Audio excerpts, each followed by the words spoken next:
How many of you have ever tried to manifest something? Not just think about it, not just dream it, not just wish it, but actually manifest something. Now, here's the truth. Manifestation isn't just about what you want. It's about what you believe you deserve. Studies show that 80% of our thoughts are negative, and those thoughts are silently shaping our reality. So if you have low self-worth, could it be blocking what you're trying to attract? Whether it's healing, chasing a dream, or rebuilding from rock bottom, manifestation begins the moment we realize we've been creating our own reality all along, just not always consciously. In this special compilation episode, we're exploring how your inner dialogue may be the missing link between what you desire and what you manifest. No fluff, no woo-woo, just direct insights on how to manifest the life you want. The #1 health and wellness podcast. Jay Shetty. Jay Shetty. The one, the only Jay Shetty. First, we're going to hear from a dear friend of mine, Roxie Nafousi, mindset and manifestation coach, where she talks about how manifestation is tied to self-worth. What happens when you're manifesting from a place of lack? Roxie shares her personal journey of attracting rejection and loneliness. If you're someone struggling with your self-worth and wondering why you're only attracting negative or toxic situations or people, listen to Roxie's discovery on the connection between self-worth and manifestation. What does it mean to actually move forward even when it feels like you're taking a step back? Now, you may be journaling, you may be vision boarding, you may have everything mapped out. But if you still feel unworthy of your goals and dreams, it's really hard to take a step forward. How did you learn to manifest for yourself from a place of a lack of confidence and a lack of self-worth? Well, firstly, now in reflection, I was manifesting, but the wrong direction. Right. So I was actually attracting, I think, a lot of negativity to me. And I was constantly thinking, I wasn't making any money. Like I had no career. I was trying, but at the last moment they'd pull out or they wouldn't want to work with me. And I was for sure manifesting that because I was kept saying to myself, I know it's not going to work. I know this person's going to cancel. I spent so much time on my own. I was so lonely. Like I truly know the meaning of loneliness at its like deepest level. But when I decided, and I discovered manifesting, and like you say, I realized that it was so closely linked to self-worth. How I started was to start my healing journey. And the first kind of technique I used was to fall asleep to affirmation playlists because I realized that your subconscious was susceptible as you're falling asleep. But then that was an ongoing journey. And by the way, I'm still on it. Yeah, of course. Like I'm still on that self-worth journey. We spoke before, there are still things that are definitely kind of my blocks, but I don't know if you had this, and because I said before, I wish I was interviewing you. You're not allowed, Roxie. You're not allowed to interview me today. We will save that for another time. Today's about you and your book. So when I first heard about kind of self-development and I would listen to speakers and people would say, oh, it's a lifelong journey of healing. I was like, what do you mean it's a lifelong journey? That sounds hideous. What's the point? I was in this like self-development honeymoon. So at the beginning, when you find healing, and I'd been in this real dark place, and then I start to see changes, I start to see the light, I thought, well, this is it. I'm healed. I'm never going to feel bad again. Like, this is great. And it's exactly like being in a relationship when you start and you're like, I'm never going to argue with this person. We're going to be together forever. And then, time goes on and you realize that's not the case. And now what I realize is that, yes, it is a lifelong journey, but with every single kind of layer you peel off, you open up this huge potential for growth and abundance and opportunity, and you're constantly up-leveling. So even when you take a step back, you're still never going back as far as you went. And that for me is really reassuring. And I hope for anyone listening who's also thinking, what do you mean this is an ongoing journey? It's ongoing, but in the best possible way. Yeah, I think it's interesting when you say that, because I believe that everything's a lifelong journey. There's literally nothing that you could actually say has a beginning and an end, because even when you look at something that you don't think grows anymore, it is growing. It's just growing slowly, or it's growing differently, or it's growing uniquely, but everything's either growing or dying at any given time. And I think people forget that. And I like the point you made that you can manifest negatively and you can actually manifest the other way. Can you give us an example of how we do that? Like, how do we almost manifest things not working out? So I think like really simple examples are if you wake up on the wrong side of the bed, you wake up in a really bad mood, and then you miss your train, and your meeting gets cancelled, and you stub your toe, or whatever it is. We've all had those experiences in those days where we're kind of just operating at this low vibe, we're in a bad mood, and then that's what's happening. But there's also, I think, a deeper level where we, so much is self-fulfilling prophecies. So if we are constantly operating from this belief system that we aren't worthy, that we aren't enough, that we can't, receive abundance, then we're going to change the way that we interpret and the meaning we attach to everything we experience. So we might have a conversation with someone which is in perspective, someone else's perspective is just a really normal conversation, but to that person who's got that low self-worth and believes everybody's against them, they might take that conversation totally the wrong way and then sabotage the relationship and then go, see, I told you nobody's here for me, or I told you I couldn't, whatever it is. And so I think in that sense, we are absolutely manifesting negativity into our lives because of how we're perceiving the world through that lens of low self-worth or low self-esteem. Yeah, no, that's such a great answer. And I'm so glad you raised that point, because I think people think they're like, okay, well, should I start manifesting? Should I not? Does it work? Does it not? And the point is you're already doing it in one way or another. And I think a lot of people struggle with the idea of manifesting for people who are kind of more skeptical or cynical and things like that. And you said you came from a non kind of spiritual background too, to some degree it sounds, or not open to these ideas. And that's the same with me. If someone told me about manifesting years ago, I would have just been like, that's weird. Like, that doesn't work. It's just hard work. It's just, you got to put in the time. And now I realize I was subconsciously manifesting so many incredible things in my life, not knowing the term, not knowing the process. And then I was like, well, actually, if you know the process, you can use it better. Yes. Right? Like, I think that's something that we don't understand. It's almost like, if everyone who's listening or watching, if you think about something you do, actually ask your friends this. Ask your friends, what do I do well? And whatever answer they give you, there might be some things in that surprise you. Like, your friends might say, oh, you're actually a really good communicator. And you're like thinking, well, I never even knew that. Or your friend's like, oh, you're really great at mediating between us when we're arguing, and you didn't know that.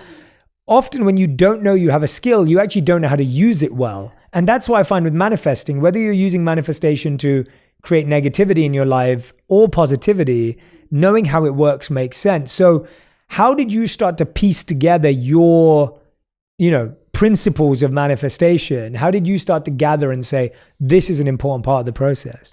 I think, by the way, I'll start by saying that I think this conversation is so important. These conversations, and this one especially, I'm so fortunate to have this platform to talk about this. And the reason it's so important to me is that because manifesting has become such a trend, I think it devalues it so much. Yeah. And I'm so passionate about manifesting that I get almost a bit upset. I'm like, no, it's so incredible. It's such a full and fulfilling and meaningful practice.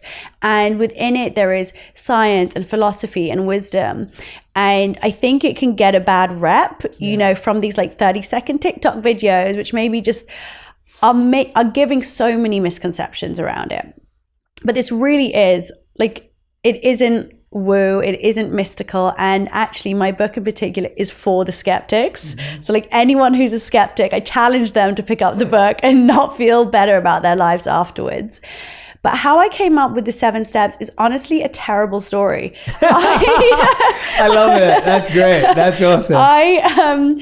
So when I had Wolf, I kind of really was like, who's my son? I thought I'm going to make this career for myself in being of service to others. I realized that was my purpose. It's what I'm here to do.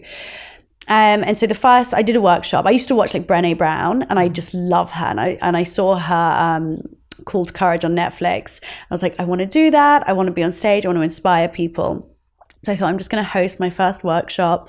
And it was a self-love workshop, and 100 people came. I couldn't believe it. Wow, that's amazing. Yeah, where did they come from? I had a really small community on Instagram. It was like, I think like 20,000 followers. Right. So it was good, but it was small. And I was really connected to them because I'm very open and vulnerable, and they've kind of been on the journey with me. And so I said, look, I'm going to do this. And anyway, I can't imagine, what your first one was like, but I remember just my legs like jelly before I stepped on stage. But the moment I got on that stage, I was like, this is what I'm here to do. So I did that workshop. It went well. And so I was like, okay, I'm going to do another one. And so I said to my audience, I said, guys, I've been following manifestation. I've been learning about it. Do you think I should do this? And this was Jan 2020. And they were like, yeah.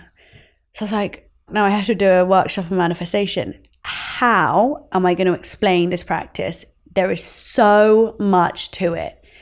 So I just thought, right, I'm going to put it in a step-by-step process. So I went on a walk and I got out the notes on my phone, and within 5 minutes, I had my 7 steps to manifesting. And I think it came so instinctively to me, but I made this claim that I said, everything you need to know about manifestation is in these 7 steps. And then I panicked because I was like, this is a big claim. And what if people realize that things are not in these 7 steps? And when I would listen to people talk, I was like on the edge of my seat thinking, I hope there's not something that's not in my 7 steps. But I actually found that everything slotted in to one of these steps. Yeah. And 100 people came to that workshop in Jan 2020. And then in the pandemic hit, I took them online. 700 people were then on a webinar in Jan 2021. And by Jan 2022, it was a Sunday Times bestseller. Yeah. So it was a really exciting journey. And I still stand by these 7 steps. I live and breathe them. They are so practical, accessible, and easy for anyone to follow. Next up is Dr. Tara Swart, neuroscientist and expert in mindset and manifestation. Now, some people think manifesting is just sitting at home, fantasizing about the life you want. But Dr. Tara Swart explains how you need to take actionable steps every day to move yourself forward. In order to truly manifest the life you want, you need to create alignment. Now, if you're someone who's skeptical about manifestation, the next clip is for you. Dr. Tara Swart brings scientific research and studies to validate manifestation. This idea then that we have the power to change our destiny, this idea that we have the power to propel our lives, whether it's careers, whether it's relationships, we have the ability to shift and pivot. A lot of people will hear that and they think to themselves, well, that doesn't happen to me. It happens for those people. They hear that and think, yeah, you can't really think your way into anything. Or people hear it and say, no, I tried that once and it didn't work for me. How do you approach that conversation of helping people realize the power that they hold and the power of what's possible for any one of us? I love the way you've kind of segued that from nature into manifestation, because a few things here. One thing is that if you just observe nature, you see manifestation all the time. You see a flower growing from a bud into a fully formed flower, and then its petals starting to fall. You see trees growing, all sorts of things. And the other connection there is that creating the environment within yourself and around yourself to allow things like manifestation to happen. And that basically means, at the simplest level, that you set a goal. You say, this is what I want my life to be like, or this is a specific thing I want in my life. And then there's a process that leads that to potentially manifesting in the real world. But I do agree with one of those skepticism points, which is that you can't sit at home and think about it. So I've been really, really clear about saying that manifestation is not creating a fantasy and then waiting for it to come true with no action from yourself. So I actually renamed vision boards action boards, as if to say that, yes, create imagery that represents what you want, but then you have to be doing something every day to move yourself closer to that. Whether it's being healthier just so that your brain's in a better environment, or it's networking or dating or, saving money, whatever it is that's going to get you, let's say, the house that you want. A great example is people might say, of course, I'd love a house in the Hamptons. But if that's not realistic for you in the short term, then you'll only reinforce the fact that you're failing at manifesting. So it's better to say, I'd like to be on the property ladder, and start there, and then obviously build bigger. Did you find a difference? And I want to get into the science and research part to show the validity of what you're saying. Did you find a difference in the science of measuring extrinsic and intrinsic motivators? Because I feel like manifestation is still always about what do you want? Where do you want to be? And as, you know, honestly, I can only really speak for myself, but when I think about it, for me, if someone asked me what that was, I've always wanted to just wake up and do what I love every day. Like that's really all I care about. And so it's all I care about is I want to wake up and do what I love every day, and hopefully it improves the lives of other people. And if those two things can go together. And I find that a lot of manifestation stems around like, what kind of house do you want? And what kind of car do you want? And what kind of life do you want? And it gets very extrinsic. And so I wonder whether, I'm intrigued, I'm really curious to know what the science suggests about when you're having an action board towards an intrinsic motivator or an extrinsic motivator. There's a lot to unpack here. Please, I'm all ears. I'm here as a student to just listen because I'm so fascinated. So in terms of the motivation, to make it really easy for people to understand, I called it magnetic desire, which is something that is so emotionally driven for you personally and aligned with, you know, what's logically doable in your life and what your intuition tells you and, you know, what your creative brain can help you to achieve, that if you have magnetic desire for something, then, you know, I always say if you follow your passion, you will be successful. But I'm mindful that that statement and even your one of I just want to wake up and do what I love are extremely privileged statements. So with manifestation, one of the criticisms is that, you know, that's a luxury for people who already have, you know, more than what they need. And then they can say, oh, well, I would love, you know, to do this or have this. And so I think what I've learned in where I have ever felt slightly defensive around that statement is that whoever you are, wherever you are, there is one tiny thing that you could do to make your life better. And it's the micro changes that build you up to getting to a point where maybe you can actually do something that you love rather than do what you have to do to put food on the table for your children. But having said that, if your ideas for what you want to manifest are things like, well, all my friends are getting married and having a family, so I want to get married and have a family, rather than I've really thought about what I want to do, and my passion and purpose might mean that I have to delay having a family, and that's okay. It's more likely to work out with the second one than the one that's kind of too guided by parental expectations, societal expectation, career, you know, aspirations. So I do think people have to dig deeper for manifestation to, you know, really work well. Yeah. Walk me through some of the science that and the research that validates some of these claims, because I think that's your unique perspective, and that's been the unique angle that you brought to it. And I feel like it's great to understand that this stuff is actually being researched, tested, discovered. It's not just being said because it not just sounds good, but that maybe there's a couple of case studies, but there's more than that. So there's two main sort of areas around that. One is the sort of 6 themes that I narrowed down from the 12 laws of attraction that I could explain with cognitive science, which is neuroscience and psychology. So when I first started that research, I saw that there wasn't even agreement over what the laws of attraction were or how many there were. So I thought, okay, let me distill this down to like something that makes sense to me, and then like see what we can do with it. So the first one is abundance, because one of the strongest gearings in the brain is loss avoidance. So to survive when we lived in the cave, we had to stay safe rather than take risk.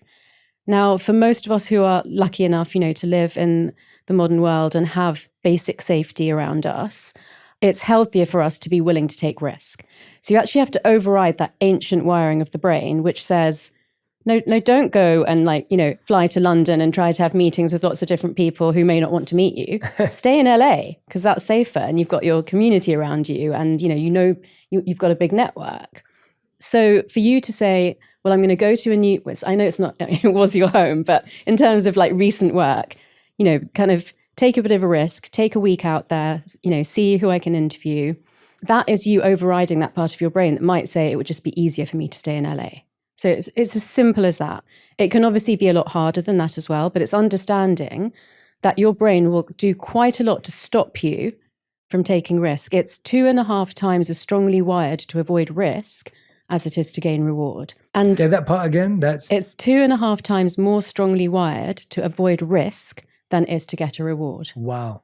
It's about believing that there are enough resources out there for everyone, and that by, perhaps entering a new career pool or a new community of people, that it doesn't mean that you're likely to fail. If you've managed to be in an abundant state, because what that does in the brain is it moves the brain away from the fear and shame kind of states, which correlate with the stress hormone cortisol, to the love and trust and joy and excitement states, which correlate with the bonding hormone oxytocin.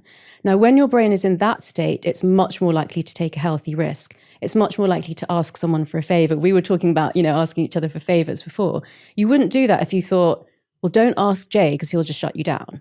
Then you would never ask anyone. But if you start a conversation and someone looks like they want to be generous and help you, then, you go into that oxytocin mode. But you need to be pushing yourself into that mode as much of the time as you can. So the second one is manifestation, which is believing that with your abundant resources, you can do things in the real world that mean that whether it's that feeling of I do what I love or it's an actual house, that you have it in your capability to make that happen. Because of course, if you believe it will never happen for me, one of these common statements, that's likely to become true. That's manifestation too. It's just negative manifestation. And it's important to say that both manifestation and the process of neuroplasticity, which I will describe in detail, which is how your brain changes to allow you to grow and grasp new opportunities, they both have a good side and a bad side. And the classic example of a bad side of neuroplasticity is obsessing over an ex after a breakup. Because what you're saying to your brain is, this is what people do. You trust them and then they leave you. And you just remind yourself of all the times that you should have seen the signs and then, all the times that it went wrong. That's also inducing neuroplasticity and potentially manifestation in your brain, because if you don't make a change after that, your relationship pattern will stay the same and you'll reinforce it further with more breakups and more, sort of choices of partners that aren't ideal for you. The third one is the magnetic desire that I already discussed, which means that it has to be really authentic to you, but also aligned in simple terms in your head, your heart, and your gut. But in the source, I talk about 6 ways of thinking, which are logical, emotional, physical, intuitive, motivational, and creative. So if you think of something that you want, and you ask yourself in 6 different questions, why do I want this logically? Why do I want it intuitively? And you can get a really good answer to those, then it's likely that, you will be able to manifest that. Then there's patience, which is to do with neuroplasticity. So until we had sophisticated scanning technologies, a lot of this work, cognitive science work, was all thought to be psychological rather than neurological. So it would kind of be like, oh, Jay, you're not mentally strong enough. You gave up too quickly. And it would kind of infer an intangible psychological weakness that is kind of your fault. And I think that's another criticism of manifestation as well, that if it doesn't work, then there's something wrong with you. If you understand that it's actually physical work, when you're changing something, when you're striving for something, you're actually connecting up neurons or nerve cells in your brain that weren't connected previously. You may even be growing new nerve cells from little embryonic, baby nerve cells that then connect up with ones that already exist. And you may also be adding an insulating coat around existing neural pathways to make them faster, to make them more efficient. So the patience piece is because a lot of hard work goes on. That feeling of I'm trying to manifest but nothing's happening? That's in the patience piece, because when you get to a critical mass of neurons that have created a new pathway that is stronger than the pathway you had before. So let's say it's just the things like that never happened for me pathway changes to a, well, actually, I've seen Jay do it, so maybe it could happen for me pathway. That takes a lot of effort. But once you get to the critical mass of enough neurons, suddenly it feels like everything's easy and everything's manifesting. And I do feel like people have to get a taste of that before, at least once with a quick win, to have the courage to take it to the next level. Our next clip is from my good friend, Big Sean, rapper, entrepreneur, and mental health advocate. Now, he explains how to shift your mindset. That feeling a sense of acceptance of where you are isn't giving up. It's preparing you for what's next. He breaks down the importance in understanding the difference between chasing and attracting energy to unlock your true power. If you're someone who's struggling to overcome your difficult past and don't know how to move forward, this clip is for you. This idea that your journey only begins when you accept that where you are is your starting point, that your experience have made you exactly who you're meant to be with the skills, the talents, the gifts. So if someone's sitting and listening and going, Sean, that's so hard for me to accept that I am where I need to be because my life's just been full of, the worst, horrible, difficult things. How do I accept and start from there? What would you say to them? I would say that I understand some people's lives are not ideal. I'm someone who has seen that, experienced that, can relate to that firsthand. And what I can say is that when you accept it, that doesn't mean that you are giving up. Those are two different things. Accepting it just means, okay, I'm ready to go somewhere else. And I'm thankful for all that this has taught me, all that this has brought me. I accept where I'm at, but I know I'm made for something else. I know I'm made to go higher, right? Yeah. but really I'm made to be somewhere else in the world, and I think that until you accept that, you can't move forward because you're just in the middle of it. And I think when you accept something, that's how you get ahead of it. Yeah. I agree. I feel like it's the resistance to acceptance that blocks us. Exactly. Right? Wow. It's like when we're fighting. Said. Yeah. When we're fighting, we're going in the opposite direction. It's like, it's telling you it's going in this direction. And you're trying to force it to go in the other direction. And that's what's causing tension. And accepting it means, like you said, not that you're giving up and you're like, all right, well, I'll just do what you want. It's going, no, this is how it's flowing. Now what am I going to do? There's always a thread of where you are to where you desire to be at, no matter in what situation. There's never not a way, or else you wouldn't feel it, or else you wouldn't have a desire for it, but it wouldn't even be in your consciousness. You know what I mean? Like, I don't have a desire to go to Saturn because that's just not in my thing, right? But I have a desire to, the things that I've had a desire to, I always knew that there was a way. So always know that no matter what opportunity you're in, against the impossible odds or against odds, whatever it is, you always have your way to get to where you are. There's always a thread leading you, and there are maybe multiple threads. So never be down and out and think that it's impossible. It's really not. I mean, Mission Impossible is a movie where he defines impossible missions, But my point is like, there's nothing that's impossible for you. It's all meant for you. Yeah. And it's up to you. One of my favorite quotes is, every day I wake up, I'm one day closer to death. So what you gonna do with the time you got left? It's like, understand that this is our time right now. The moment is now. These moments, we only have the moment. So a lot of us live in the future and a lot of us live in the past. And that's something that we have to get out of the habit of. And I think when you accept where you are, you're kind of letting go of that and making an action plan to putting your attention on your intention. And of course, you have an idea of where you would like to be, but God doesn't always give us what we want. God gives us what we need. And sometimes those are the same thing and sometimes they're not. Yeah. And it all works out, Yeah, for sure. What's the... when you're manifesting, as we're talking about this, like finding your path, what's the difference between attracting energy and chasing energy? Oh, boy.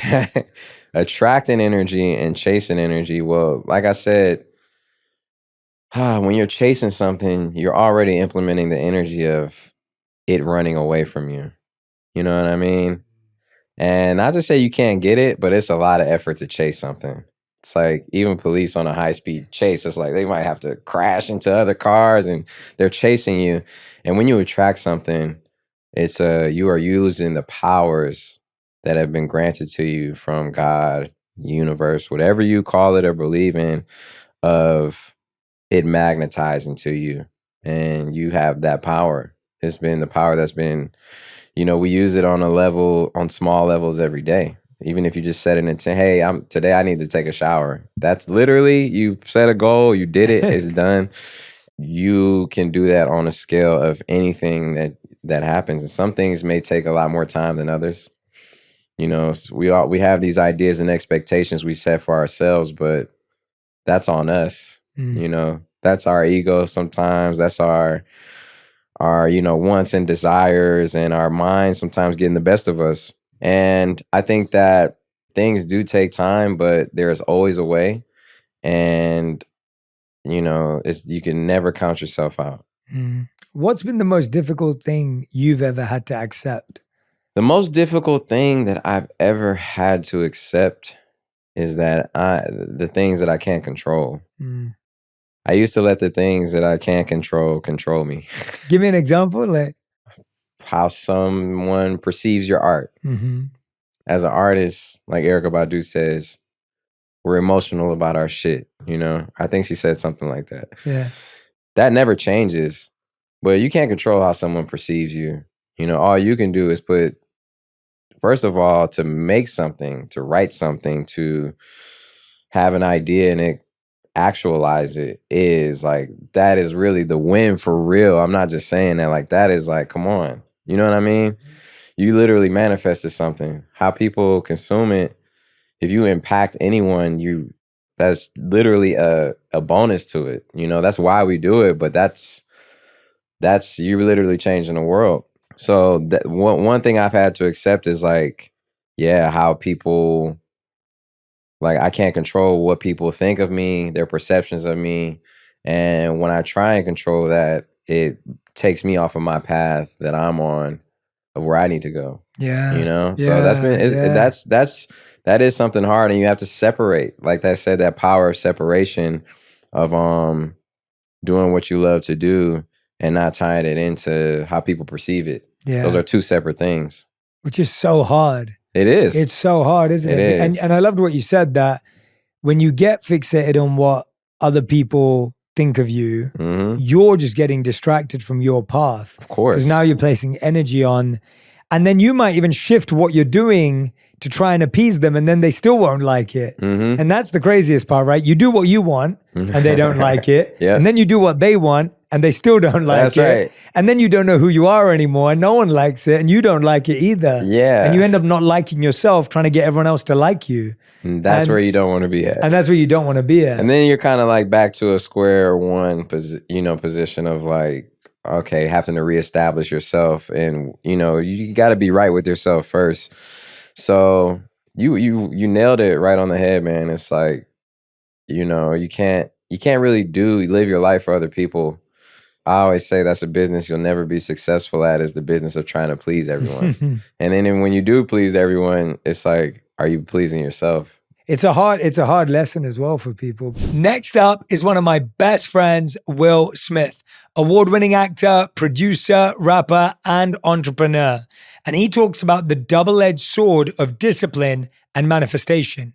This is for those of you who are starting to see some success. You're starting to make the right moves and you want to stay on track. Will explores the connection between intense focus and creating your reality.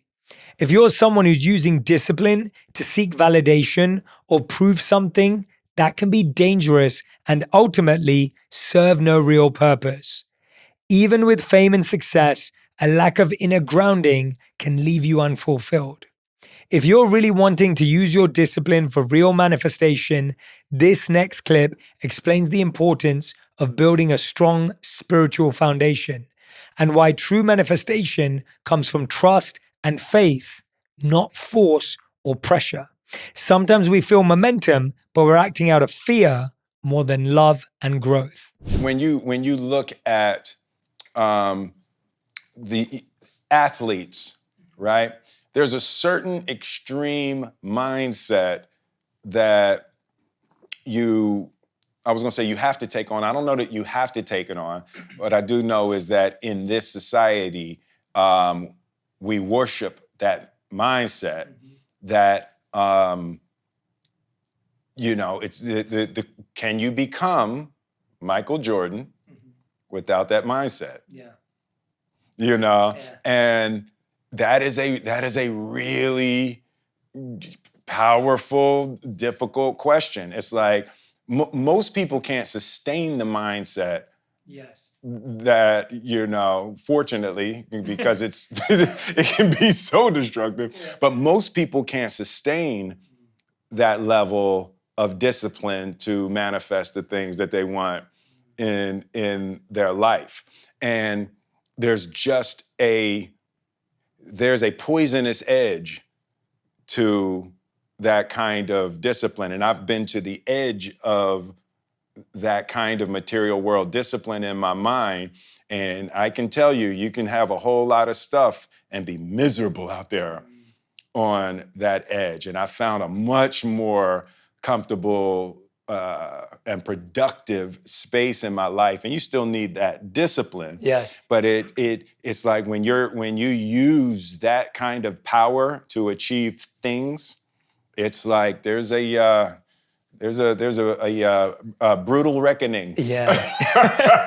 There's a brutal reckoning at the end of that. But the amazing thing about you is you've been on that path in that direction. I think people sometimes see these flips where they're like, oh yeah, now that you are rich and successful and famous, now you're going this way. But actually, from our conversations and how you've shared with the family, or even when we've worked with some of the friends in your life, it's like, this has actually been a long process. Absolutely. This isn't just 10, 12 months. This isn't just a couple of years. This has planted a seed from your grandmother Yes, absolutely. through your whole life to Absolutely. always be reminded of it, to study spiritual paths, world religions, to study philosophies. Like, this is just a long process. Tell me about that belief your grandmother had in you, and tell me a bit about how she planted that deep seed, because I think what you said at the beginning, that we need that example, I think everyone, if they really reflected, there'd be someone in their life, either indirectly or directly, but sometimes we forget them. But when we've been talking and everything, your grandmother's been such a pivotal figure. Yeah. I'd love for you to share what you think she did that was so powerful, because maybe there are some parents listening today, and brothers and sisters and grandmothers and grandparents listening today, and they'll be able to do that for their children and grandchildren. My father, my mother, and my grandmother, whenever I think about the three of them, I picture a triangle in my mind. And I see, like, my father was the base as discipline. And my mother didn't care about anything but education.